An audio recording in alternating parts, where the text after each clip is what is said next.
Alrighty. This segment is Shower Shivers. Thanks to Anshul who wrote in, gave us the idea for it, wrote in a nice little story. We'll talk about it very soon. But the segment is essentially this. When you're in the shower and you're reminiscing about embarrassing moments that have come in your past. They make you shiver. They make you absolutely shiver and cringe. And that's what we're going to be talking about today. Anshul writes, hey Rohit, hope you've been well. Personal DM, not a podcast Not DM. a podcast That's DM. crazy. Not sure if you remember me. I do. But I was part of that US trip that you mentioned from time to time on the pod. I just wanted to say I've been a long-time listener and the content you boys cook up week to week has not diminished over the years, so keep up the good work. Wow. This is the first time I'm writing in, as I've only now built up the courage. But I feel like I've got a segment idea for the pod, which is inspired by my own experience this week. It's called Shower Shivers, blah, blah, blah. Especially I just explain it. Ready? He then writes, like most iconic stories on the pod, this one is set in a public bathroom. So when I was about 7 or 8, my family had gone on a road trip to Melbourne on the way back to Sydney. We stopped at a shopping centre for lunch. After having a succulent Chinese meal, I needed to go to the toilet to lose my business. What is that? Lose your business. Can be interpreted in many ways, that one. Now, the restaurant was in a shopping centre and the closest bathroom was one of those unisex large ambulant rooms. I sit down in the toilet and deliver some of the brownies I had been baking. Delivered, did he? Nice little package. Express. Didn't know fucking Betty Crocker wrote in. I stand up, wash my hands, and go to open the door. I turn the handle and push. The door remains shut. I turn the handle again and pull. The door remains shut. I flick the lock up and down, and repeat. The door remains shut. Now, at this point, alarm bells are ringing because no matter what permutation of locked or unlocked with pushing or pulling, the door is not budging. I've now been attempting this for 10 minutes and I'm fully crapping myself now, which is ironic because I have nothing left to crap out. I have come to the conclusion that a cleaner, for some unknown reason, has decided to lock this bathroom without checking if someone is inside. My 8-year-old imagination is now running wild as I've now manifested that my parents are going to forget about me and leave Sydney without me, Home Alone type situation. stranding me in this shopping centre toilet. I've decided that all my options have been exhausted and it is now a matter of survival. I'm left with only one choice at this point.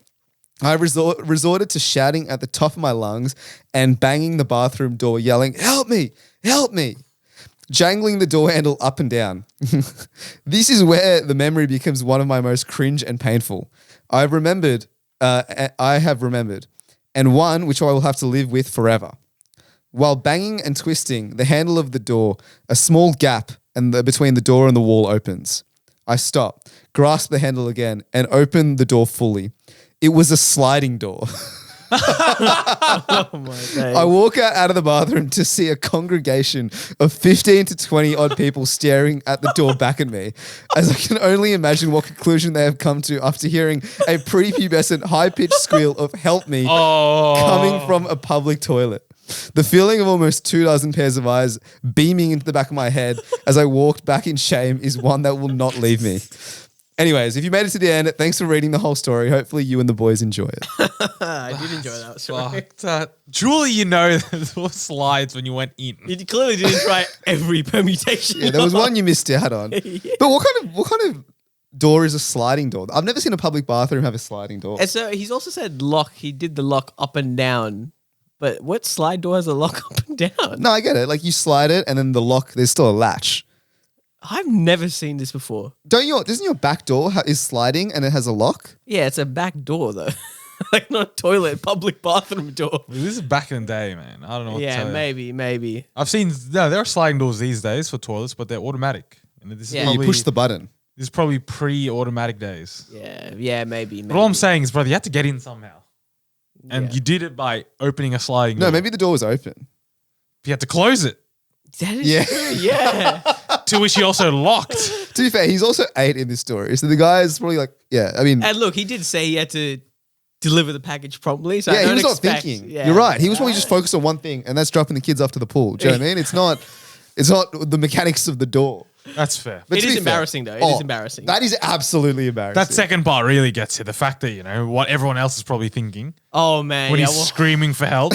I can only imagine what one would be thinking. The funniest thing is like no one helps him. Like they just hear him scream, "Help me, help me," and they're just like, What's doing? That made it even funny, the fact that it's just 15 people just hearing this kid scream out. Because like I understand. Imagine if like I was screaming, "Help me, help me!" Yeah. Right? Maybe people would feel less inclined to help because it's a grown man's voice. Yeah. But if it's like a kid screaming in a public bathroom, surely someone is like, "Oh, hey kid, are you all good in there? Like anything I can do to help?" And then you see the doors trying to be fucking open. Yeah, Surely rattling. I don't know, kick it open or something. Yeah, But to be fair, that is a memory that stays with you. That doesn't leave you. That Yeah. kind of embarrassment. 100%. I've got one. I we think go. we may have touched upon it back in the days, but it's been a while since I've clarified, I think, what happened. Let me take you back, fellas. UNSW BSOC camp. We had to wait in line for this, like 3, 4 a.m., which is also an embarrassing part, but I'm not going to touch upon it too much. But to buy the tickets to the camp, you had to basically stay in line since the early hours of the morning, around 4, 5 a.m., I think. That Are was you one. taking the piss? It's like an Apple, people waiting for the new iPhone. Mate, it was talk of the town back in the day. It was, night before everyone's on the group chat. What time you going, dude? Exactly. What time you going? I had a friend come over to my place, pick me up, drove all the way to the UNSW campus, sat down in line. We were At definitely 5 a.m. I think it was earlier. I'm pretty That's sure it was earlier. shameful. Yeah, it was pretty. Now we think back on it, absolutely. And I'd say that's the first part. It is embarrassing when you think about it. Like kids lining up on the concrete, sitting their ass on the floor, just waiting. BSOC camp was the thing to be. That's fair. It's where all the rages happen, where all the wild And stories. you're in first year university as well. Like you want to get involved with this sort It of was stuff. word of mouth, and everything that you heard from, it's just, this is it. It's loose. This is the 3 nights. heinous. Yeah, it's not one night. No, it's 3 and nights. do you hear all like these crazy stories that are coming out of like last year's camp? Yeah, People yeah. are talking about how there was like 4 threesomes that happened and like, and people are just talking about all these fake stories that literally never happened. But then that's the hype that gets built up to a new first year like yourself to line up at 4 a.m. Do you think that's a BSOC marketing ploy? Potentially, They put these stories in the word of mouth, so it keeps people talking about And it. look, it probably started off with like, you know what? I was just with someone, and then it ends up in a threesome or foursome. It just keeps going bigger and bigger. Some massive orgy that happened. Like Everyone, actually, the whole camp got involved. that's the second night's activity. They schedule the orgy at 7 p.m. Like an icebreaker. Yeah, Tell me the about yourself. Now come in the middle. I'm not surprised if BSOC was like, if I heard that was the truth, I'd be like, this checks out for BSOC. Anyway, I went to the camp. I did buy the tickets, so dare I say waiting in line worked out. So the orgy's on. So the most embarrassing part of the camp was not the orgy, but it was something else. So this was the first night. Oh no, second night. First night went all as well, and as people had described it, just Party. It was a big party. It's a drink fest, just non-stop, and people love that shit. Anyway, I don't think I saw one person sober because I Yeah. feel like if you go to that camp sober, I don't know why you No, go. but yeah, what's the going. point of Yeah. lining up at 5 Yeah. to be like, I'm not going to drink? Well, just stay home at that The point. whole sell is like you pay $200 or $300 for a ticket and you Yeah. get like unlimited drinks the whole time, right? Yeah, exactly that.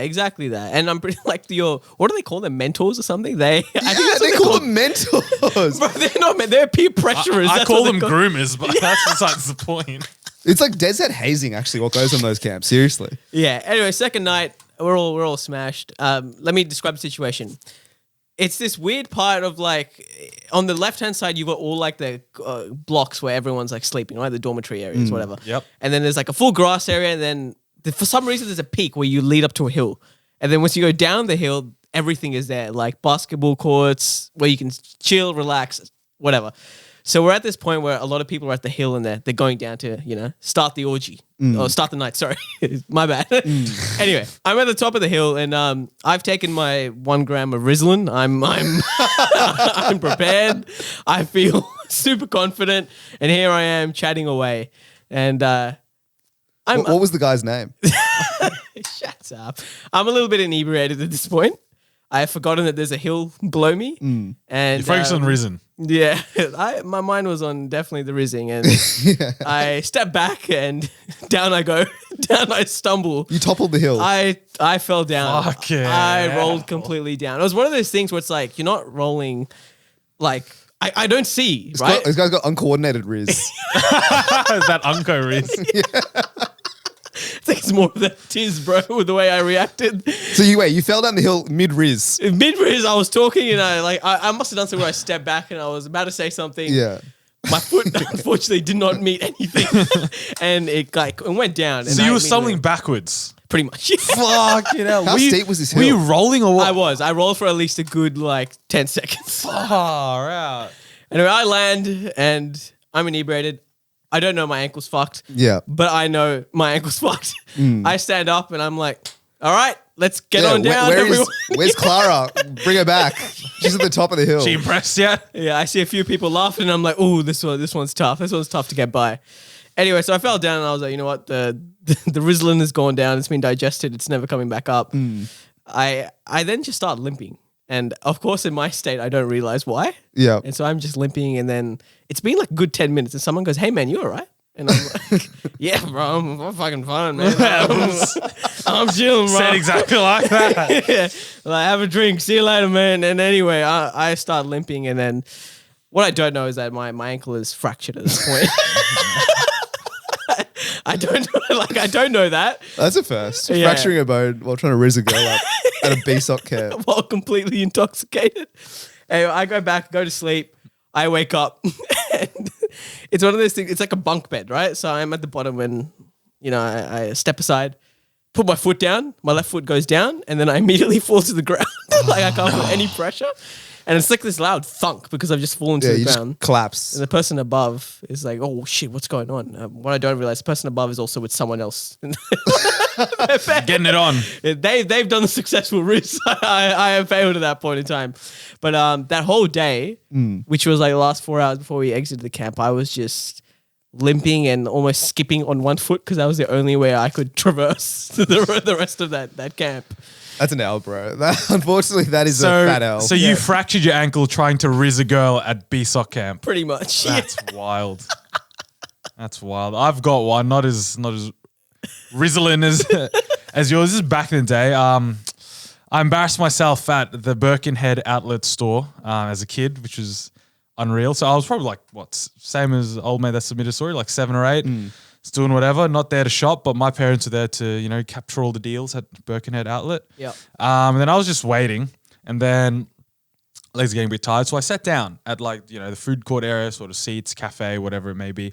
So this was actually a cafe table. So sitting down, obviously I'm like 8, so they're not going to bother giving me a menu and shit. So they just let me sit there. No kids menu for him. Yeah. Exactly. Let me sit there, and then on the tables, the typical staff table number, like a drinks menu, salt, pepper, sugar, etc., etc.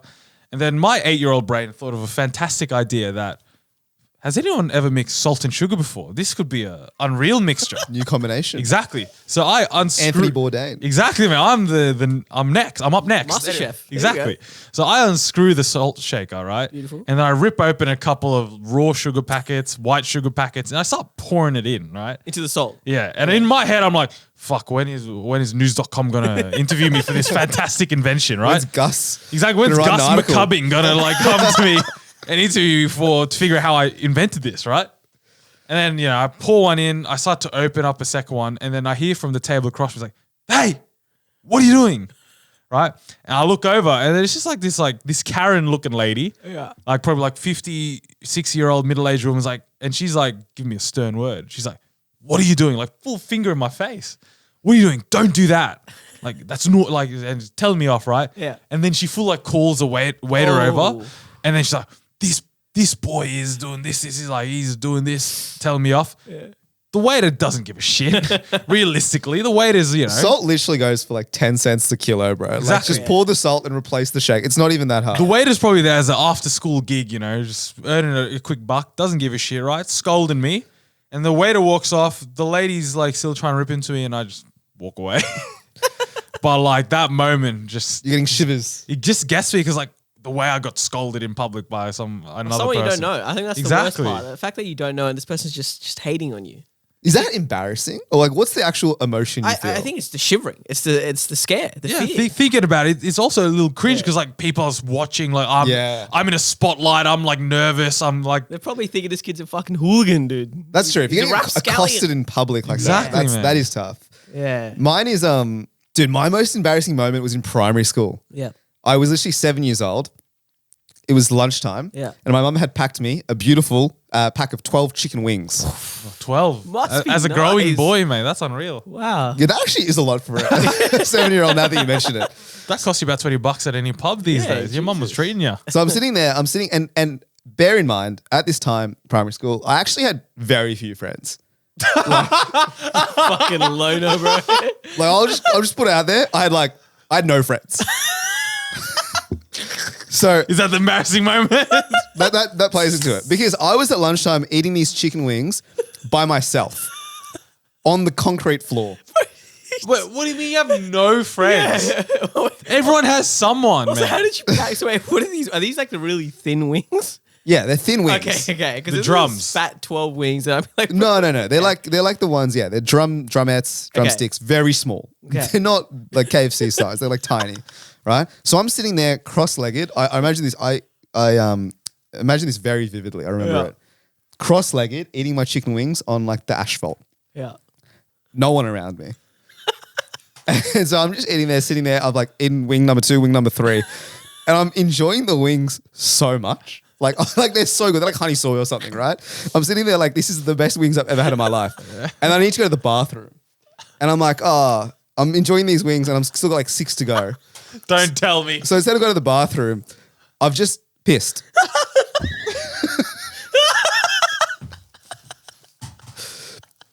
And then it got to the stage where I'm eating the Hold on. I gotta clarify. So, I don't think you understand. You're on your 5th wing. You're like, this wing is fucking finger good licking over here. And you're like, I'm just gonna piss. Yeah, I know. So you just unleashed the stream. Man was still cross-legged. Did you change your? Did you stand up? So you just let it happen. I just let it happen. I just unleashed my bladder, cross-legged. How long did it last? It doesn't matter how long it lasts, but I vividly remember it like, because you know when water goes on asphalt, right? And it's like you pour water and it's like it like trickles and you can see like the stream of the water.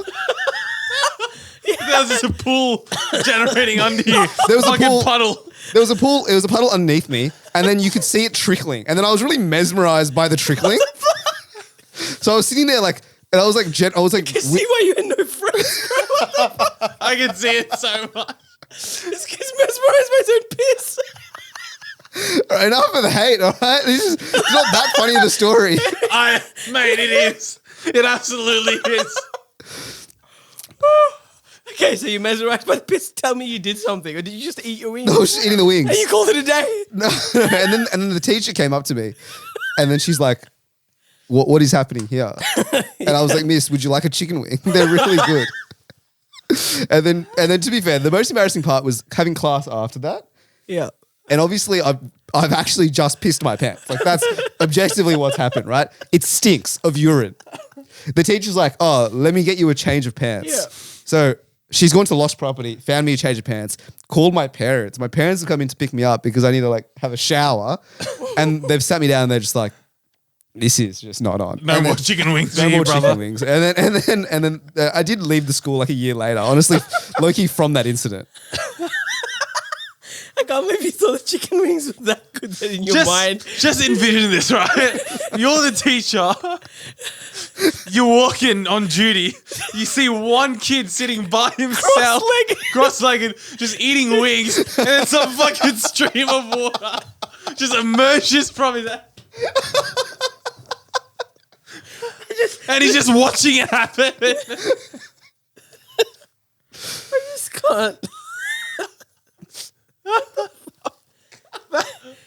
Oh, I can't believe in your mind you tossed up like these wings are excellent, but I'm not going to go to the bathroom because these wings are too good. They were good wings. They were very good wings. That's right. That story takes the cake, Ro. Well done.